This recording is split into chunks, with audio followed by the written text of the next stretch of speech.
کہ بھارت نے اسرائیل کے کہنے پہ حملہ روکا, ہم اسے تسلیم کرنے جا رہے تھے. واٹ از دس؟ شکریہ. بات یہ ہے کہ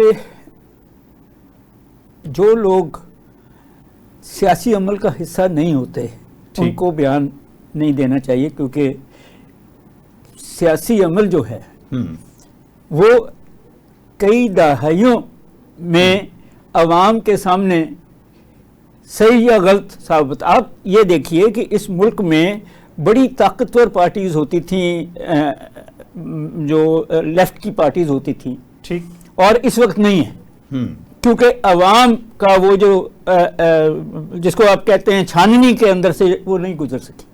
ٹھیک ہے. جماعت اسلامی جو سب سے آرگنائزڈ جماعت ہے اس ملک میں, ڈیموکریٹک بھی ہے, وہ بھی اس لیول پہ الیکشنز میں اس چھاننی سے نہیں گزر رہی.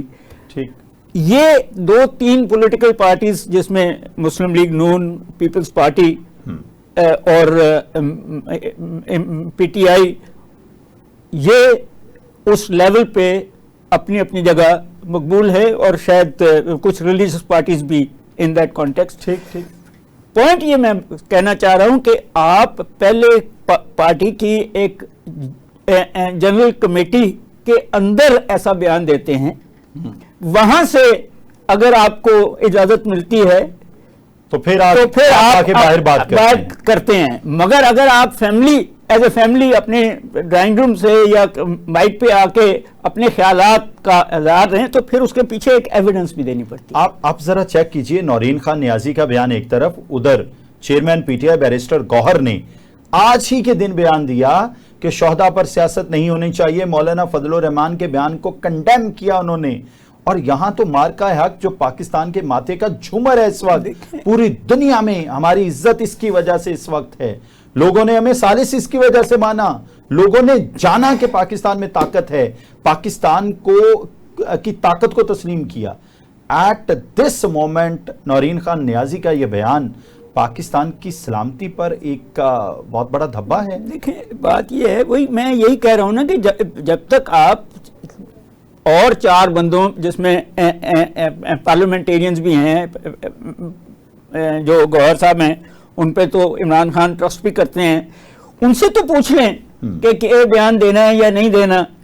اب پرسنل خیالات کو آگے جب آپ لے کے جائیں گے تو آپ اپنی پارٹی پہ بھی ایک الزام لگا رہے ہیں, اور آپ ملک پہ بھی لگا رہے ہیں, سچ فور آپ کا قیادت سے جو مرضی اختلاف ہو, بٹ ہم اس کو کہتے ہیں رسپانسبل سٹیزن ہونا بہت ضروری ہے. جہاں تک فضل الرحمان صاحب کی بات یہ ہے تو میں ایک بات کہنا چاہ رہا ہوں, جی بہت سارے لوگوں کو برا لگے گا, وہ ایک ٹرائبل سوسائٹی کے ایک وارلورڈ ہیں, انہوں نے اپنی ایک فوج بھی بنائی ہوئی ہے. ان کے بیان, ان کا خیال ہے کہ کیونکہ یا پی ٹی آئی, مولانا فضل الرحمان نے اپنی ایک فوج بھی بنائی ہوئی. جی بالکل, اسلام آباد لے کے گئے تھے وہ اس فوج کو اپنے کسی ایک جلوس میں پی ٹی آئی کے زمانے میں. اچھا میمونہ حسین صاحبہ, ہاؤ ڈو یو تھنک مارکہ حق سے متعلق یہ بیان کیا آپ سیاسی اختلاف سمجھتے ہیں یا قومی معاملات کو متنازع بنانے کی یہ کوشش ہے؟ دیکھیے عبد نصیر صاحب, پہلے فرسٹ آف آل تو میں یہ کہوں گی کہ جب عمران خان کی گورنمنٹ تھی, تھوڑا سا ریفرنس دینا چاہوں گی کہ اس وقت کہا جاتا تھا کہ یہ اسرائیلی ایجنٹ ہے, یہودی ایجنٹ ہے. اب وہ لوگ بیان ان کے اوپر دے رہے ہیں, تب تک یہ رومرز ہی مانی جائیں گی جب تک کہ کسی بھی کوئی خبر مصدقہ نہیں ہوتی ہے, یا کوئی بھی خبر جو ہے وہ سرکاری ڈاکومنٹس میں شو نہیں ہوتی ہے. یہ باقی تمام باتیں اگر ہم دیکھیں تو یہ قیاس آرائیاں ہوتی ہیں, اور اس میں پھر ہم قیاس آرائیوں کا نام دیں گے نا کہ ہم اگر اس قسم کے رومرز اور اس طرح کی سیاست اس موجودہ سچویشن کے اوپر ایک دوسرے کے اوپر لا دیں گے تو سچویشن پاکستان کی پالیسیز, خارجہ پالیسی کے اوپر بہت نیگیٹو تاثر جاتا ہے. تو آپ کے خیال میں اس بیان سے عمران خان کو فائدہ ہوگا یا بہت زیادہ نقصان؟ کسی کو نقصان نہیں ہوتا اور نہ ہوگا. نقصان اگر ہوتا ہے تو وہ صرف پاکستان کا ہوتا ہے یا ہماری قوم کا ہوتا ہے. یہ آپ دیکھیں کہ یہ پھر بعد میں اپنی پولیٹیکل پوائنٹ آف ویو سے اپنے نیریٹو کو لفظوں کے ساتھ مروڑتے ہوئے چینج کر لیتے ہیں. ان کا کچھ نہیں جاتا ہے. ٹھیک ہے. آپ کے خیال میں نورین خان نیازی کا یہ بیان عمران خان کو کوئی نقصان نہیں دینے والا, ان پر کوئی سختیاں بڑھنے نہیں والی ہیں؟ پہلی بات یہ ہے کہ ان کے پاس یہ جیسے بہت ساری پبلک یہ آج وزیر اعلیٰ مریم نواز کے اوپر کمنٹ کرتی ہے کہ نواز شریف کی صرف بیٹی ہے, اس کے علاوہ اس کے پاس ٹیگ کیا ہے, جبکہ آج وہ نو ڈاؤٹ کہ وہ بیٹھی ہے ایک اہم پوسٹ کے اوپر, پنجاب کی وزیر اعلیٰ ہے. اسی طرح میں یہاں پہ بھی بات کہوں گی کہ وہ صرف اس وقت عمران خان کی بہن ہے. اگر ہم دیکھیں ڈیپلی موازنہ کریں کہ پاکستان کے لیے کیا کردار انہوں نے ادا کیا ہے یا کیا یارا میمونہ حسین صاحبہ کی اسٹوڈیوز میں آواز سیٹ کر دیجئے. عمران خان کا نام ان کی بھی ویلیوز ہے, کوئی بھی اسٹیٹس پہ یہ دیکھنا چاہیے کہ اس اسٹیٹمنٹ کا پر کیا اثر ہوتا ہے. نورین خان نیازی کا یہ دعویٰ کہ بھارت نے اسرائیل کے کہنے پر پاکستان کے خلاف کارروائی سے گریز کیا, کیا یہ بیان بہت زیادہ آؤٹ آف دا باکس جا کے نہیں ہے؟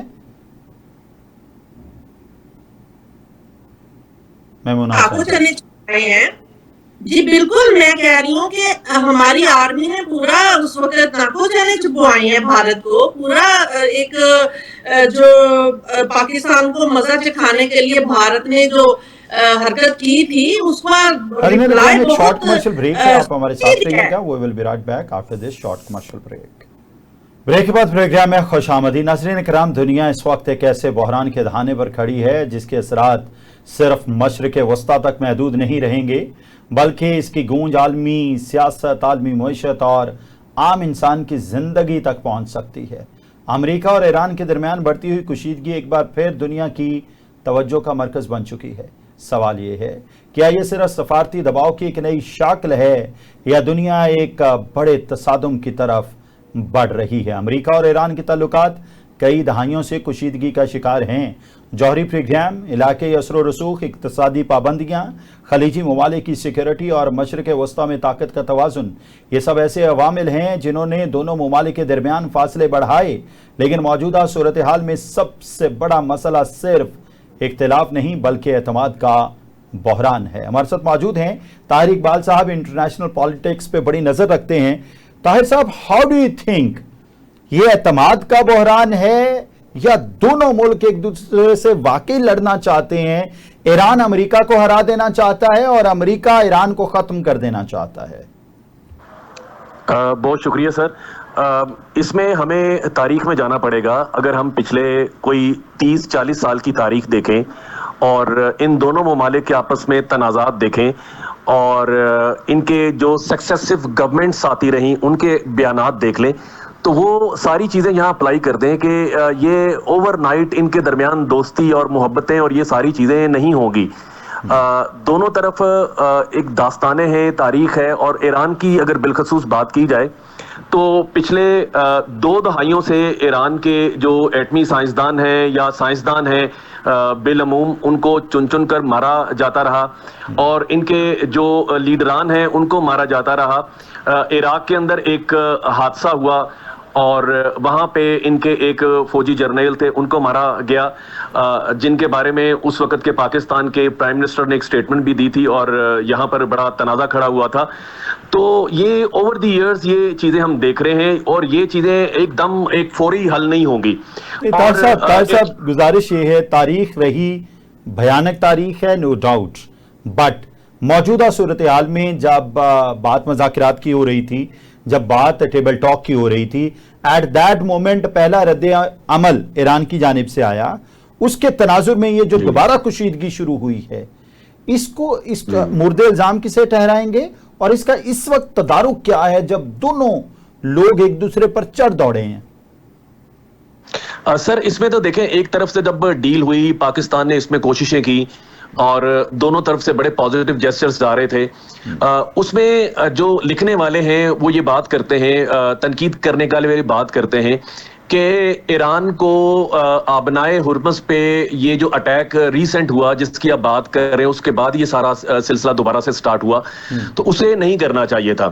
لیکن ان کے بعد ان کے اخبارات دیکھ لیں اور اس موقف کو سپورٹ کرنے والے دیکھ لیں, ان کے پاس اپنا ایک عذر ہے, کوئی بیانیہ ہے, وہ بات کرتے ہیں کہ جی ہم نے کہا تھا کہ جی اس لائن سے کوئی گزرے گا تو یہ اس چیز کو ٹچ نہیں ہوگا, اور انٹرنیشنل بارڈرز جو ہیں ہمارے فلاں فلاں پانیوں کے متعلق اور اتنا ٹیکس دیا جائے گا. تو جب اس طرح کی باتیں ہوتی ہیں دونوں طرف سے ہوتی ہیں, لیکن جو اگر ہم نیو یارک ٹائمز پڑھتے ہیں, واشنگٹن پوسٹ پڑھتے ہیں, ایون پاکستان کے اخبارات ہیں, تو وہ یہ بات کرتے ہیں کہ جی ایران کو اب تھوڑا سا ریسٹرینٹ کا مظاہرہ کرنا چاہیے تھا. جب اتنی کشیدگی کے عالم کے اندر اتنے اموات ہو چکی, اتنی شہداء ایران کے ہوئے اور اتنے کیجویلٹیز ہوئیں, تو اس وقت اب ایران کو ایک فٹ پیچھے جانا چاہیے تھا. اچھا, ایرانی نائب وزیر خارجہ کا یہ الزام کہ امریکہ نے مذاکرات کے دوران کیے گئے وعدے توڑے, کیا یہ مذاکراتی عمل کے مستقبل پر سوال نہیں اٹھاتا؟ اس طرح کے بے شمار باتیں جو ہیں, یہ صرف آپ ایک بات کر رہے ہیں, اس طرح کی بے شمار باتیں کی گئیں. اگلے دن جب ہم نے اخبارات میں جب یہ واقعہ ہوا اور قطر کی جو شپمنٹس ہیں ان پر اٹیکس ہوئے, تو یہ بات کی انہوں نے کہ جی یہ ہم نے اس وجہ سے کیا ہے کیونکہ امریکہ جو ہے وہ ٹیبل پر بیٹھ کر یہ بات کرتا ہے, اور اگلے دن اخبارات کے اندر یہ چیز آتی ہے, تو یہ ایک دو رویہ رویہ ہے. تو اس کو لے کر پھر انہوں نے کچھ کشیدگی بڑھی اور چیزیں آگے کسی اور انداز میں چل نکلی. تو ہمیں پاکستان میں یہاں بیٹھے ہوئے چیزوں کو بڑا کیلکولیٹڈ انداز میں بات کرنی چاہیے. ہمیں سیدھا ایران پر اگر ہم مورد الزام ٹھہرائیں گے, تو اتنے عرصے سے ہم کوششیں کر رہے ہیں, ہمارے جو ارباب بست و کشاد ہے وہ بات چیت کر رہے ہیں, تو وہ ساری کوششیں وہ بیک برنر پہ نہ چلی جائیں. تو ہمیں چیزوں کو بڑا بیلنس انداز میں یہاں بات کرنی پڑے گی اور ایران کو سمجھانا پڑے گا, اور امریکہ کے اندر بھی ہماری جو لابیز ہیں وہ موجود ہیں, اور بیک ڈور ڈپلومیسی بھی چل رہی ہے. ٹھیک ہے, طاہر صاحب میمونہ حسین صاحب ہمارے ساتھ موجود ہیں. میمونہ صاحبہ ذرا کامنٹ کیجئے گا, اگر ایران اور امریکہ کے درمیان اعتماد بحال نہیں ہوتا تو کیا سفارتی راستہ ختم ہو سکتا ہے؟ جی, اس وقت جو آپ نے یہ کوشچن کیا ہے, اصل سوال جو ہے وہ یہ ہے کہ کیا سفارتکاری کامیابی پہ ہوگی یا جنگ حاوی ہو جائے گی. اگر مذاکرات کا دروازہ بند ہوتا ہے تو اس کی قیمت صرف امریکہ یا ایران نہیں بلکہ پوری دنیا کو معاشی اور سلامتی بحران کا صورتحال کا جو ہے سامنا کرنا پڑے گا. یہ صرف بات امریکہ یا ایران تک نہیں رہ جائے گی, باقی خطے بھی بہت زیادہ ڈسٹرب ہوں گے. تو لہٰذا یہ ٹیبل ٹاک سے کرنا زیادہ میں سمجھتی ہوں بہتر عمل ہے. یہ صرف ایک ملک کے اوپر اس کا دباؤ نہیں جنگ کا آنا, یہ پورے خطے پہ آئے گا. اور دوسری سب سے اہم بات کہ پہلے بھی امریکہ نے جب افغانستان کے اوپر چڑھائی کر رکھی تھی, تو جب اتنا زیادہ نقصان ہو گیا اور انہوں نے کہا جی مزید ہمارے بس میں نہیں ہے, تو وہاں سے بھی یہ لوگ دھول چاٹ کے نکلے تھے. تو اب بھی اگر ٹیبل ٹاک ہو چکی تھی, اتنا نقصان ہو چکا تھا, اس کے بعد میرے خیال میں اب بھی ٹیبل ٹاک کو ہی پریفر کرنا چاہیے تھا, نہ کہ اب دوبارہ سے ایک چڑھائی کی طرف جاتے. ڈاکٹر صاحب ذرا کامنٹ کیجئے گا, اگر امریکہ اور ایران کے درمیان فوجی تصادم بڑھتا ہے تو کیا چین اور روس بھی اس بحران میں کوئی کردار ادا کریں گے, اور فوجی تصادم بڑھنے کے تناظر میں اکانومی کتنی ڈسٹرب ہو سکتی ہے؟ دیکھیں, 3 سوال آپ نے ایک ہی سوال میں کر دیے. پہلا جو بات ہو رہی ہے اس میں آپ ایک یہ دیکھیے کہ سوال یہ بھی ہے کہ جب یہ جنگ بندی ہوئی تھی کہ جیتا کون ہے. امریکہ کہتا تھا ہم جیتے ہیں, ایران کہتا تھا ہم جیتے ہیں. یہ بھی ایک انڈر لائن کویسچن رہے گا. ایران اس لیے یہ جنگ طویل کرنا چاہتا ہے کہ امریکہ کے اندر, جس طرح افغانستان اور ویتنام میں اندر وہ, اور ٹرمپ جو ہے 2-3 سال اس کے رہ گئے ہیں. آج سنا ہے کہ ٹرمپ اور جے ڈی وینس کے درمیان بھی اس بات پہ لمبی چوڑی تک ہوئی ہے, کیونکہ وہ اگلا صدر بننے کی چاہ رہا ہے. تو ایران اس کو طویل دینا چاہتا ہے, اس لیول پہ طوال دینا چاہتا ہے. ایران یہ بھی چاہتا ہے کہ امریکہ اپنی فوج اتارے.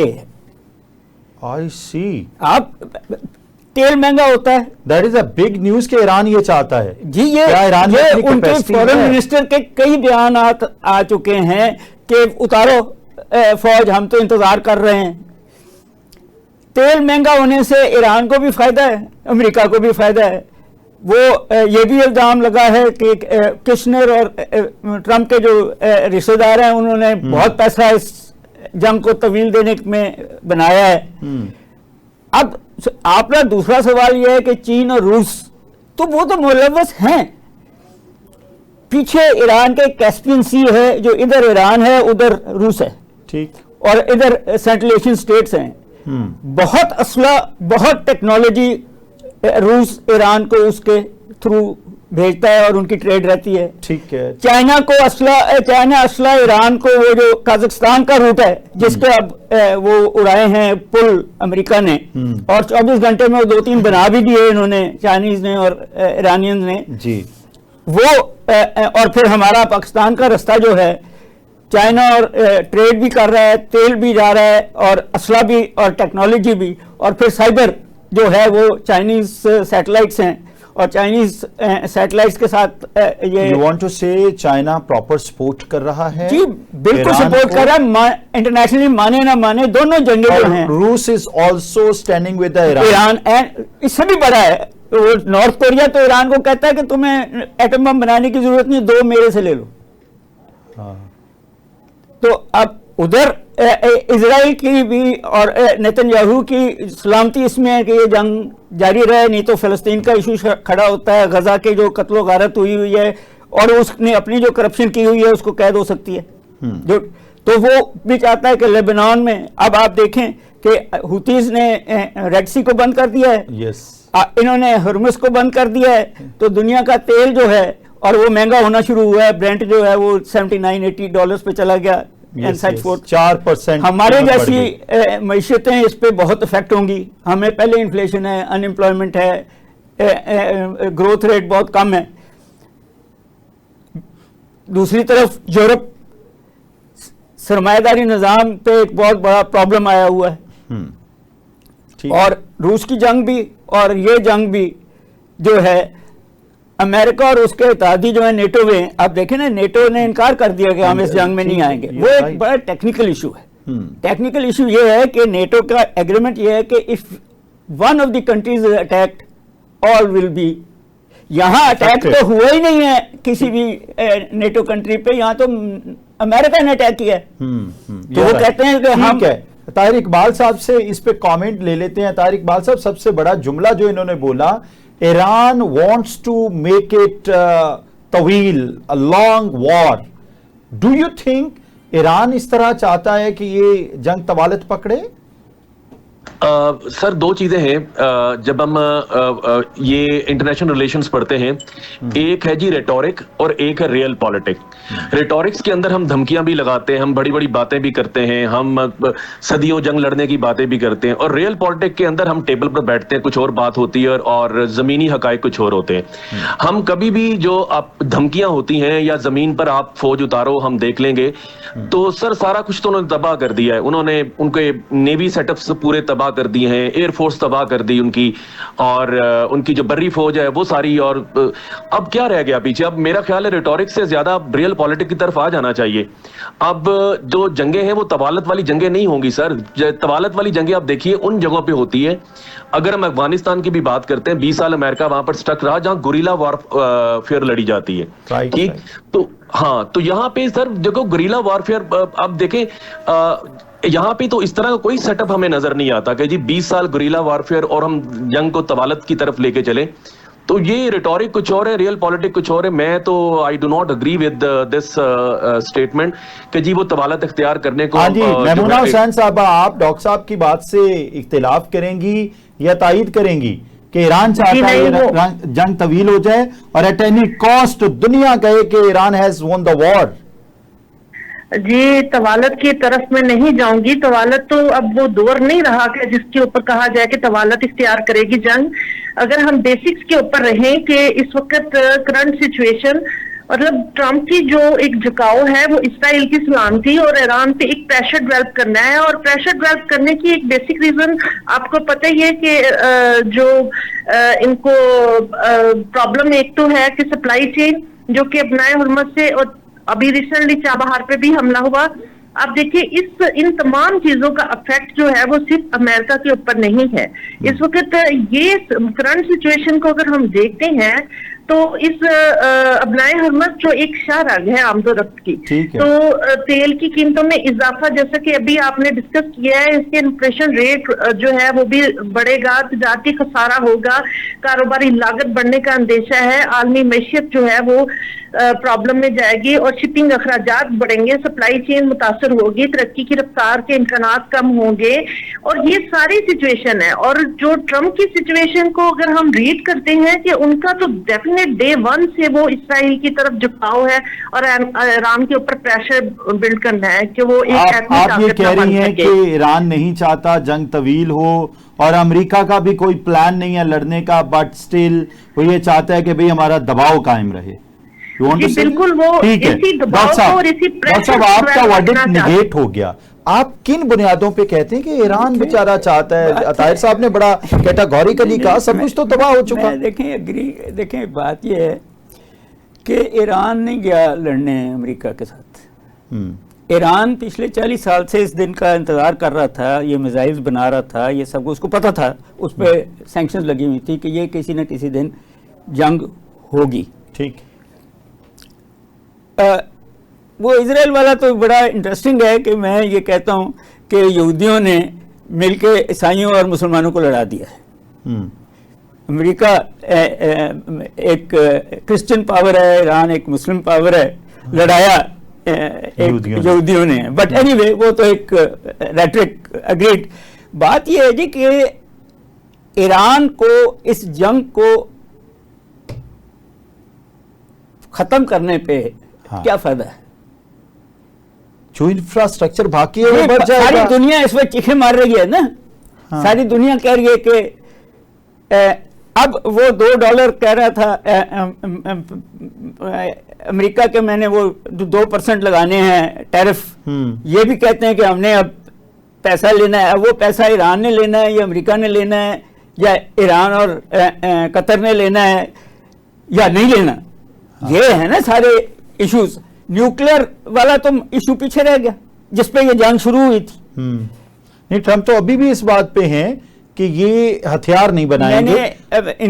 ان کا جو تھے فورن منسٹر ایران کے, ان کا ایک انٹرویو سنا ہے ریسنٹلی, تو اس نے پوچھا یہی ہے, امریکن کوئی جرنلسٹ تھی کہ وہ کدھر ہیں وہ مواد, تو انہوں نے کہا جی کہ وہ تو جو بمباری کی تھی امریکہ نے وہ اس کے اندر دبا ہوا ہے. ٹھیک ہے, جنگ ختم ہوگی تو نکال لینا. ٹھیک ہے. پھر انہوں نے کہا جی کہ انسپیکٹرز, تو انہوں نے کہا جی کہ آپ اسرائیل بھیجیں انسپیکٹرز تو ہم بھی آ جائیں. یہ نہیں ہو سکتا کہ ہم پہ انسپیکٹرز آئیں اور اسرائیل بم بنا کے بیٹھا ہو. تو گفت و شنید تو آپ ان پرنسپلز پہ کرتے ہیں نا. یہ نہیں ہو سکتا کہ جی ٹرمپ صاحب کی باتیں تو ساری مانی جائیں گی اور ایران کی کوئی نہیں مانی. ان کے آپ نے upper echelon of scientist, upper echelon of generals, but still Iran wants کہ جنگ جاری رہے. آپ خود کہہ رہے ہیں سارے. جی میں خود کہہ رہا ہوں کہ یا امریکہ مانے کہ ایران جو ہے, جو ایران نے پوزیشنز کی ہیں اور وہ ہمارے تھرو ہی گئی ہوئی ہیں نا, اور وہ MOUs بھی سائن ہوئے ہیں, اس سے پیچھے ایران نہیں ہٹا تھا. حالانکہ اٹیک یہ ایران نے کیا ہے, اس سے پیچھے امریکہ ہٹا ہے ان دیٹ کانٹیکسٹ اسرائیل کو کے کہنے پہ.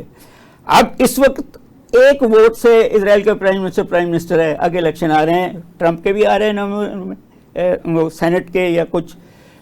ایران کا تو کوئی الیکشن نہیں ہے, تو ایٹ لیسٹ وہاں تک تو یہ جنگ لے کے جائے گا. طاہر اقبال صاحب, آپ کا ورڈکٹ آخری 2 منٹ ہے, ہمارے پاس 1 منٹ ہے آپ کے پاس.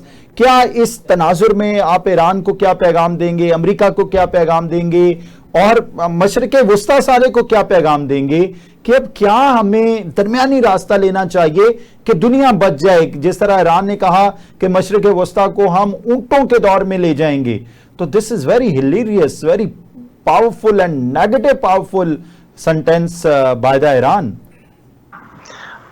سر دیکھیں, ایران کے اندر بھی 2 طرح کے گروپس ہیں. ایک تو ہاکش گروپ ہے اور میں نام نہیں لینا چاہتا, اور دوسرا موڈریٹ لوگ ہیں, وہ چاہتے ہیں کہ جی جنگ ختم ہو. اچھا میں ایک بات آپ کو بتاؤں کہ جب جنگ کا آغاز ہوا تھا تو اس وقت